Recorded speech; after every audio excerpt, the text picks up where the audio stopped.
Olá, bem-vindos ao Questão de Ordem. O nosso entrevistado é um deputado estadual do PV. Ele obteve mais de 66 mil votos. É o deputado estadual Marquinhos Viana.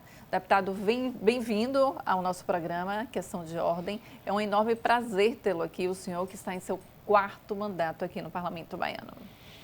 Bom dia aí a todos. É sempre bom estar aqui na TV Alba e agora nesse programa Questão de Ordem, para esclarecer algumas polêmicas que às vezes saem aí nos jornais, e a gente é sempre bom falar para a população, saber como está indo nosso mandato e as reivindicações junto ao governo do Estado. Já que o senhor falou que é interessante estar aqui já para esclarecer polêmicas, eu já inicio uma polêmica, né, deputado? O senhor faz parte da federação, o partido, o PV faz parte da federação, que é o PT, PCdoB e PV. E eu já vi algumas declarações do senhor questionando o espaço do PV no governo, dizendo que não há espaço, que o espaço é pequeno. Qual a opinião do senhor em relação ao tratamento que o PV tem recebido do governo Jerônimo? Eu estou no meu 4º mandato aqui, e dos 4 mandatos, 3 foi no PV e apenas 1 foi no PSB, que a presidente é a ex-senadora e deputada federal, Lídice da Mata. Então, realmente, nós temos 4 deputados estaduais e temos 1 deputado federal. E o espaço dado ao partido, no meu entendimento, é pequeno, porque o governo deu à Secretaria de Turismo, mas até então deu para o deputado federal Bacelar. Então, mas não faz parte da cota do PV, deputado? Faz parte, mas o Bacelar faz questão de dizer que a Secretaria foi dado para ele, né? Então, não foi dado ao partido. Se fosse dado ao partido, aí tudo bem, o partido estaria contemplado, né, com a secretaria. Mas não deu ao partido, deu ao deputado Bacelar. Então, no início era para ser dado à Secretaria do Meio Ambiente, depois, com alguns problemas e tal, teve que ser remanejado para o atual secretário, que é o enteado do senador e ex-governador Jacques Wagner, né? Então, era para dar um espaço no 2º escalão para o partido. Então, o partido está conversando, tem algumas conversas que eu não participo, é só o Conselho Político e o partido. Então, no nosso entendimento dos deputados estaduais, falta, né, contemplar o Partido Verde em algum espaço, para que o partido também mostre que tem capacidade de ajudar o governo do Estado da Bahia. Deputado, então, essa afirmação do senhor cai por terra alguns questionamentos de opositores, né, até ao PV, quando diz que o questionamento do PV não é tão forte porque os deputados que entraram no PV entraram recentemente. Ou seja, o senhor já fazia parte do PV durante 3 mandatos, mandatos consecutivos, saiu e retornou à casa, né, deputado? Então, ou seja, o senhor tem o pulso, tem essa forma de cobrar, né?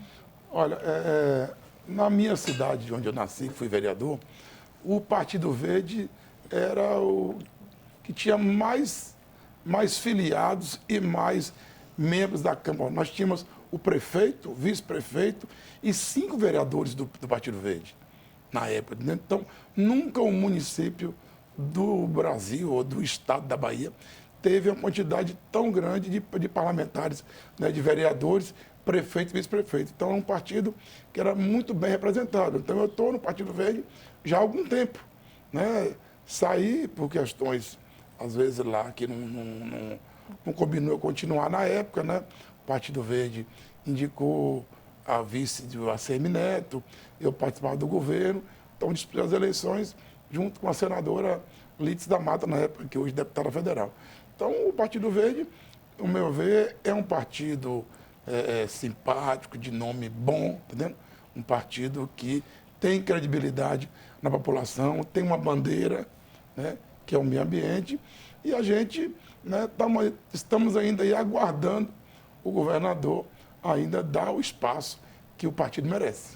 Deputado, o senhor falou em aguardar. O governador já deu algum sinal para o partido? Já chamou para conversar? Sempre conversa, né? Mas as conversas ainda não bateu o martelo. O partido vai para a área tal, ou vai para a área, né, X ou Y ainda, mas o diálogo está sempre aberto, o presidente do partido sempre está lá, sempre que foi convocado, nós estamos cobrando, mas nós entendemos uma parte, o seguinte, que é um governo que vem de 16 anos, né, vai indo para 20 anos. É claro que os espaços não estão sempre lá abertos. Para o PV entrar, tem que demitir alguém. Então, talvez seja esse problema que esteja demorando aí em o governo do Estado demitir alguém, tirar alguém, relocar de um órgão para entregar o PV. Porque não é fácil, você vem com um governo que vem dando certo há 16 anos. Então, vai ter que mexer. Né? Não é fácil para Jerônimo fazer essa mexida aí sem ter problema, né? Alguém vai reclamar. É verdade. Deputado, o PV faz parte da federação, que é o PT, PCdoB e PV, né? A bancada toda fez 17 parlamentares aqui, não é isso? Deputados estaduais.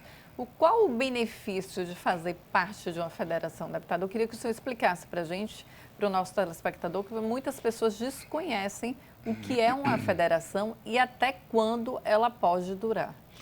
O benefício já foi lá atrás, que é para disputar as eleições. Então, as coligações foram impedidas, né, por lei. Então, mas as federações foram aceitas. As federações é como se juntasse em uma coligação. Só que a coligação era feita antes das eleições e assim que terminava a eleição, as coligações estavam desfeitas. Cada um tomava seu rumo. Na federação é diferente.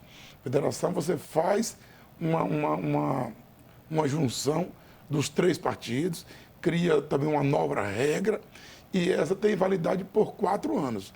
Os partidos não podem sair da federação. Se saírem, perde os benefícios que ganharam com a quantidade de votos. Por exemplo, o partido que não atingir o número mínimo de deputados federais, de votos para deputados federais, perde uma série de vantagens, como tempo de televisão, perde fundo eleitoral, fundo partidário. Então, isso para o partido prejudica e muito o partido, né? Por isso que alguns partidos menores que não conseguiram passar da cláusula de barreira, aí teve que se juntar com outro partido. É claro que aí acaba esse partido, às vezes tem número novo, nome novo, porque senão, se o PV sair da federação, não há impedimento legal de sair, pode sair, mas perde esses benefícios que para o partido é ruim. Deputado, o senhor está no parlamento há 4 mandatos consecutivos. Eu gostaria que o senhor fizesse uma comparação desde quando o senhor entrou para a atualidade. Eu sempre questiono aqui aos parlamentares, vários legisladores governistas e oposicionistas, eles dizem que se vota mais projeto do executivo do que do próprio legislativo. O senhor concorda, deputado, com isso? Isso realmente é um erro que fazem com nós parlamentares. É claro que nós estamos em uma casa com 63 deputados, mas a presidência da casa, junto com o líder da minoria e o líder da maioria, eles polarizam e eles é quem decide o que está na pauta. Então a gente discute muito com o presidente, que no meu entendimento era o seguinte: está pronto para ser votado, o projeto tramitou na casa, o projeto passou nas comissões temáticas, então está apto para ser colocado em votação. E o presidente, no meu entendimento, deveria colocar em votação. E desde que os parlamentares decidam se vota contra ou a favor. Ah, não pauta o projeto, né? Fica a mercês aí do líder da maioria da minoria para assinar as despesas de formalidades. Então, vai acumulando diversos projetos dos deputados, mas só priorizam os projetos que vêm do Executivo. É claro que nós, parlamentares, estamos impedidos pela Constituição de apresentar projetos que criam despesa. Só o governador é quem pode apresentar esse tipo de projeto que cria despesa, porque senão o cara é deputado, deve botar um projeto de lei para construção de colégio, construção de estrada, aquilo, e o recurso vem de onde? Né? Isso é uma coisa que a Constituição fez, lá atrás está incluído, mas os parlamentares ficam apenas apresentando projeto de leis que dá medalha, dá nome de escola, nome de estrada, né? E não podemos apresentar, repito, os projetos que criam despesa. Tem projeto nosso aí de autoria, minha de deputado, tem a PEC de autoria, que estamos aí já há algum tempo, vai para a pauta, sai da pauta pronto, a comissão de ACCJ já aprovou e está para ser colocado. Hoje mesmo, né, dia 23, hoje no plenário da Casa, nós vamos novamente discursar e pedir ao presidente que coloque na pauta em votação e deixe que os parlamentares decidam. Entendi. O senhor acha que falta isso, falta colocar na pauta para os parlamentares decidirem se vota ou não? No meu entendimento, o presidente tem que ser mais flexível. É claro que ele, né, depende de quórum, né, depende de ter aprovado nas comissões temáticas. Mas os projetos que estão aptos a ser votados, tem um acordo entre os parlamentares e as lideranças partidárias nesse sentido. Os projetos que já foram aprovados nas comissões temáticas estão prontos para ir para o plenário. Mas o presidente, ele sempre prioriza os projetos do Executivo, né? Então, eu acho, no meu entendimento, mandar um recado para o nosso presidente, que é gente muito boa, agora precisa realmente adotar esse outro caminho, que é dar atenção nós parlamentares, que é pautar, incluir na pauta. E deixa que decide, não tem número. Não importa, é problema do parlamentar que não capitalizou, que não foi atrás dos parlamentares para colocar no plenário. Se for rejeitado ou não tiver número, aí, infelizmente, não é culpa do presidente, e sim culpa, né, talvez, da articulação do autor do projeto. Deputado, eu costumo dizer que as comissões aqui no Parlamento baiano é como se fosse o coração, né, do Legislativo Estadual. O senhor faz parte da Comissão de Agricultura. Como está o trabalho do senhor neste colegiado? Eu sempre participei da Comissão de Agricultura. Participei como titular e como suplente, né? Vejo que é uma das comissões que mais atua. Não sei se a maioria dos parlamentares, a grande maioria, todas vêm do interior, né? E a riqueza do nosso Estado e do nosso país, está aí o exemplo do agronegócio, né? Vem mais da agricultura, em especial aqui na Bahia, da agricultura familiar. Então, é um tema que todos os parlamentares têm interesse. É claro que outras comissões, como a CCJ, também atuam muito, que todos os projetos têm que passar por lá. Quando não passa pela comissão, faz-se a dispensa de formalidades no plenário, né? Então, a Comissão de Agricultura, outra comissão que atuou bem, foi a Comissão Especial de Divisão Territorial, que é uma comissão que é especial e nós estamos aí tentando para ser efetivada, porque é uma comissão que precisa muito. A Bahia, desde a Constituição, tem muitos problemas nas divisas dos municípios. Então, há problema agora mesmo no novo IBGE que foi feito, né, no censo, tem municípios que vai perder arrecadação e tem problema em suas divisas. Então, muitas vezes, por conta de 100 habitantes, 200 habitantes, o município pode perder 200, 300 mil reais no seu fundo de participação.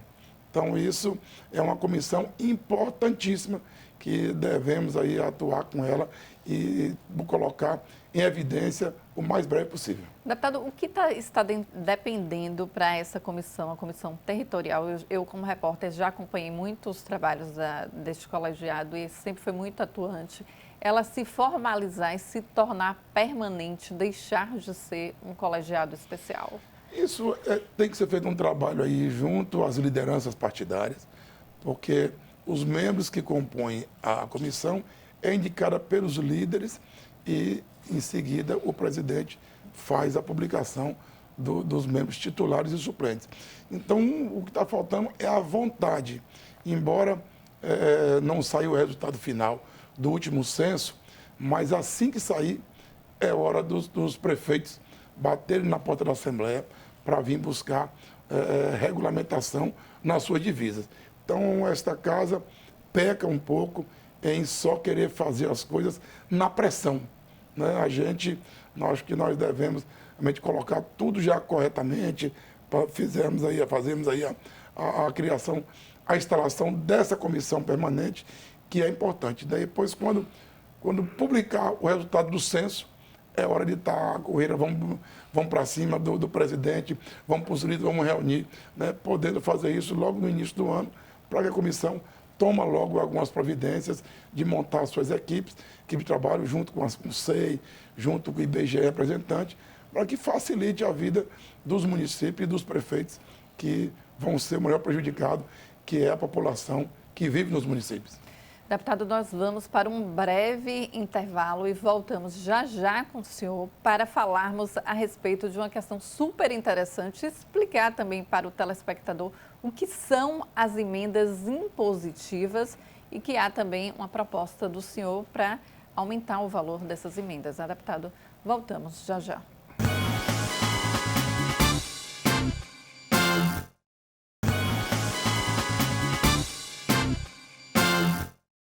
Voltamos com o deputado estadual Marquinhos Viana. No bloco anterior, a gente falava a respeito das emendas impositivas, deputado. Eu gostaria que o senhor explicasse para o telespectador que desconhecem muitas vezes o que são essas emendas e aparece mais no Parlamento Federal, né? Muitas vezes no Parlamento Federal as pessoas escutam mais falar de emendas, mas no Parlamento Estadual eu acho que essa discussão é mais tímida, né, deputada? Essa emenda impositiva individual é uma ferramenta para que os parlamentares tenham a autonomia de apresentar e de levar recursos para seus municípios, né? Porque cada município tem um problema. Por exemplo, o governo federal, o governo do estado, a Bahia é grande como é, então o governo sozinho às vezes não dá conta de resolver. Então nós, deputados, que viajamos a Bahia inteira, em especial os municípios que votam com a gente, então, você chega no município, aí pede um trator, a pavimentação, é uma praça, é uma casa de farinha, é uma energia. Então, nós temos esse mecanismo que é para colocar no orçamento do Estado, né? Porque muitas vezes as pessoas pensam, esse é um dinheiro que o deputado manobra. Não é o deputado que manobra. O deputado apresenta no orçamento, no período correto, e o governo executa. Mas é uma ferramenta que está na Constituição e que é obrigatório dos governos, né, aplicarem aquele recurso dentro do ano. Então, antigamente, isso foi iniciado de autoria até do deputado Euclides Fernandes, a primeira PEC, que foi aprovada com 0,33% do orçamento, da sua receita corrente líquida, não é total do orçamento. Então, hoje a emenda está no valor de aproximadamente 2 milhões e 300, que é muito pouco para você apresentar anualmente. Então, em conversa com os deputados, com os líderes e, por final, com o governador e toda a sua equipe, chegamos a um valor que o governo disse que é possível pagar e a todos os parlamentares, não só os parlamentares da base, né? Então, era 0,33% do orçamento, vai passar para o ano que vem 0,70%, e no ano 2025 vai ficar 1% do orçamento. Então, isso em dinheiro de hoje, a partir do ano que vem, vai aproximadamente para 4 milhões e meio, e em seguida, com o aumento do orçamento da arrecadação, pode chegar aí a 8 milhões. Aí facilita para que nós, deputados, possamos levar recursos para os prefeitos aplicarem. E tem outro detalhe importante ainda. Nesse valor, 50% é obrigatório ser aplicado só na saúde. E antigamente era 25% da educação e 25% livre, que era um valor muito pequeno. Aí acertamos com o governador, vai ficar os mesmos 50% na saúde, porque Brasília é assim, você está lá na Constituição Federal, você não pode mudar, e vai ficar 15% na educação e 35% livre, para que você possa aplicar em praças, pavimentações, ou trator, ou carro de farinha, o que for, o que o município e o parlamentar achar que deve ser feito através dos pedidos dos prefeitos. Então, para resumir, a emenda individual impositiva é uma ferramenta que nós temos no orçamento para lá apresentar e levar recursos para os municípios que nós somos votados. Deputado, a Bahia é o único estado que tem esse valor baixo das emendas impositivas para o parlamento baiano, para os deputados? Mesmo com esse aumento, a Bahia ainda vai ficar o menor estado com o menor valor de emenda impositiva. Em termos de porcentagem, o que vai ficar menor é o estado de São Paulo. Mas o estado de São Paulo, com 0,46%, dá um valor de 60 milhões anuais, mais até do que Brasília. Mais do que o Parlamento Federal, verdade, que é de 40 milhões, né? É de 40 milhões, então lá é 60 milhões. Brasília são 25 milhões por parlamentares. Por parlamento. Né? Pernambuco era 0,27%, passou esse ano para 1%, e o ano que vem já tá aprovado, vai ficar 1,2% da receita corrente líquida. Sem contar que Pernambuco é um estado menor, mas tem menos parlamentares. Né? Aqui, Sergipe, a mesma coisa, 1%. Sergipe tem 24 parlamentares. Então, vai ficar um valor em dinheiro bem maior do que a Bahia. Então, mas, em conversa com o governador, ele, é claro que ele é quem vai aplicar os recursos e tem o orçamento para ser investido. Então, ele nos falou que ele não quer botar um valor que ele não possa pagar todos. Né? Também porque vai estar na Constituição, ele não cumprindo, isso dá improbidade administrativa para o governante. Então, ele disse, olha, eu quero fazer o que eu posso cumprir, e não vou cumprir só com os parlamentares da base, vou cumprir com os parlamentares da base e da oposição, que é um direito igual para todos. Deputado, o que está faltando ainda para votar este projeto? O senhor acredita que todos os parlamentares são a favor? Com certeza, todos os parlamentares são a favor. O que está faltando é só o nosso presidente colocar na pauta. Né? Já foi assinado as despesas de formalidades, a Comissão de Constituição e Justiça já aprovou por unanimidade, e acredito também que no plenário vai ser aprovado por unanimidade. Porque é um benefício que é uma ferramenta que vai beneficiar todos os parlamentares, né? E os municípios. Então, não vejo como ter parlamentar contrário. O que estamos aguardando é só o nosso presidente incluir na pauta. Espero que seja hoje. Né? Eu falei com o líder há pouco instante da Comissão da Agricultura, falei com o presidente hoje, e ele disse que não tem objeção nenhuma. Então, logo quando abrir a sessão, já me inscrevi ali para poder falar e pedir novamente ao presidente que inclua na pauta de hoje, que está pronta para ser votada. Ótimo. Deputado, o senhor tem um projeto também que beneficia os municípios baianos. Eu achei um projeto extremamente interessante.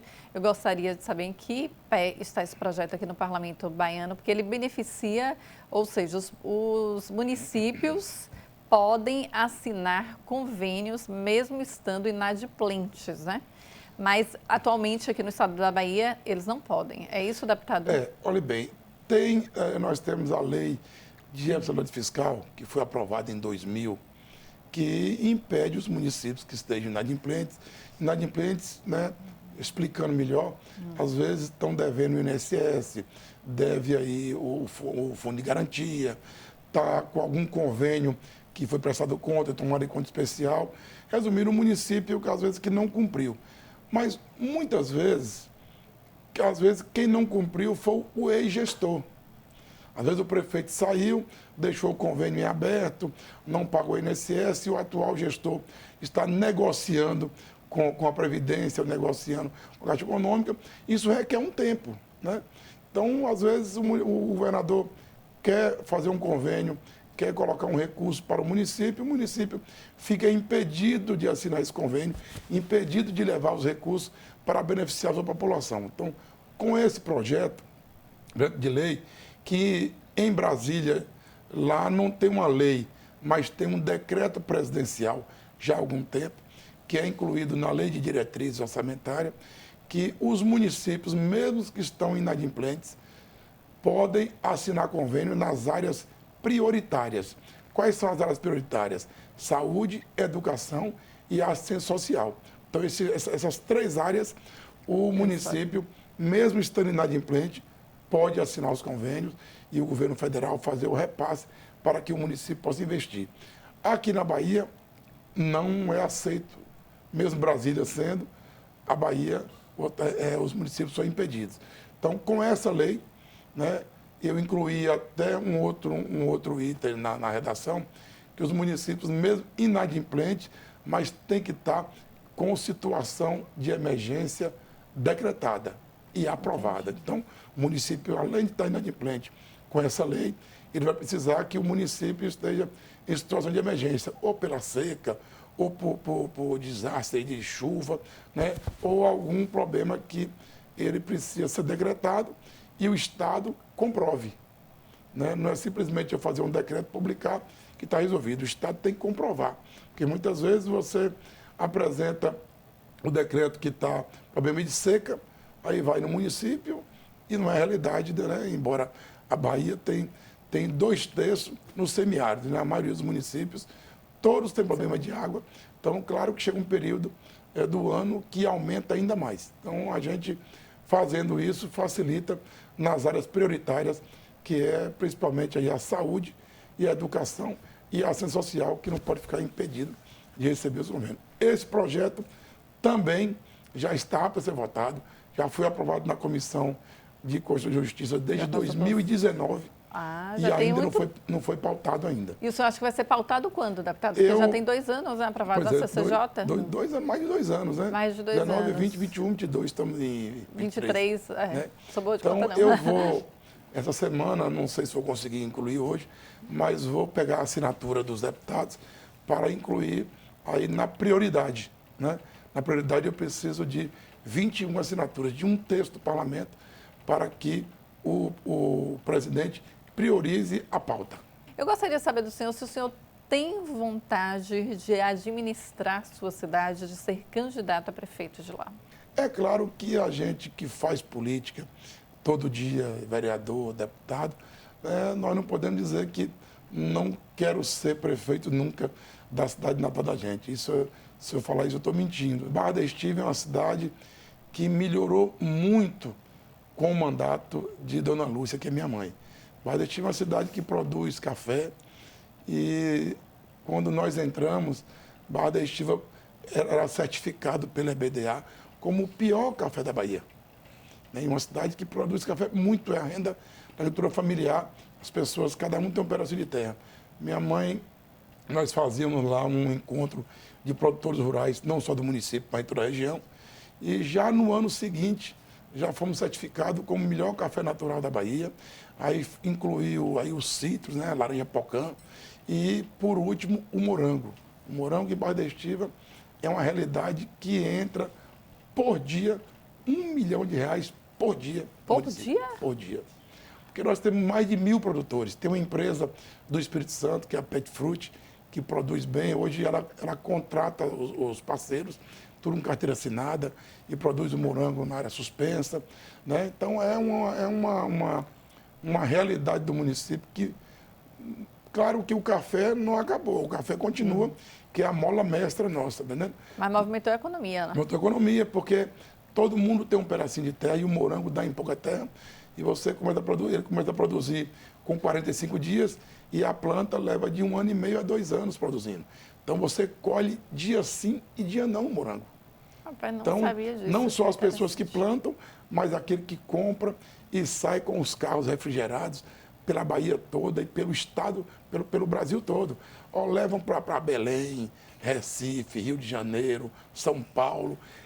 Todos os dias você vai na cidade, é cheio de carro de morango refrigerado. Eu sou de Irecê, do município de Irecê, e geralmente na segunda-feira vem os municípios, a população dos municípios circunvizinhos, né? Tudo para lá. Então fica esse movimento muito grande, né? Eu costumo dizer que Irecê é uma metrópole, muita gente diz que não, mas é porque atrai, né, deputado? Lá é um município polo. Embora Irecê não tem zona rural, né? Irecê tem municípios. Tem o município. Dos municípios. Irecê é a sede do comércio, como Barra da Estiva também é. Entendeu? Claro que Irecê é bem maior. Mas Barra da Estiva vai ao hospital. De lá atende melhor os municípios vizinhos que não tem hospital. Lá tem a Previdência. O comércio de Barra da Estiva todo é lá. Nós temos uma cidade vizinha que é Ibicoara, e tem um distrito que produz, que tem um agronegócio. São aproximadamente 15 fazendas e emprega aí 5.000 pessoas. Produzem batata, né, que leva também para o país todo. Mas o comércio é todo Barra da Estiva. Deputado, infelizmente o nosso tempo acabou. Eu quero agradecer a presença do senhor aqui. falar um pouco do parlamento estadual, do parlamento municipal, né, do governo estadual, dessa gestão de Jerônimo, da expectativa do PV. Foi um prazer enorme entrevistá-lo e quero mais vezes aqui no programa Questão de Ordem e espero que da próxima vez essa PEC do senhor sobre as emendas impositivas já esteja aprovada para a gente discutir aqui, né, deputado? É isso aí. É um prazer estar aqui, receber o convite aí da TV Alba e da Questão de Ordem. E sempre que solicitar alguma informação, estamos à disposição. Obrigado a todos. Muito obrigada, deputado. A gente fica por aqui. Até o próximo programa.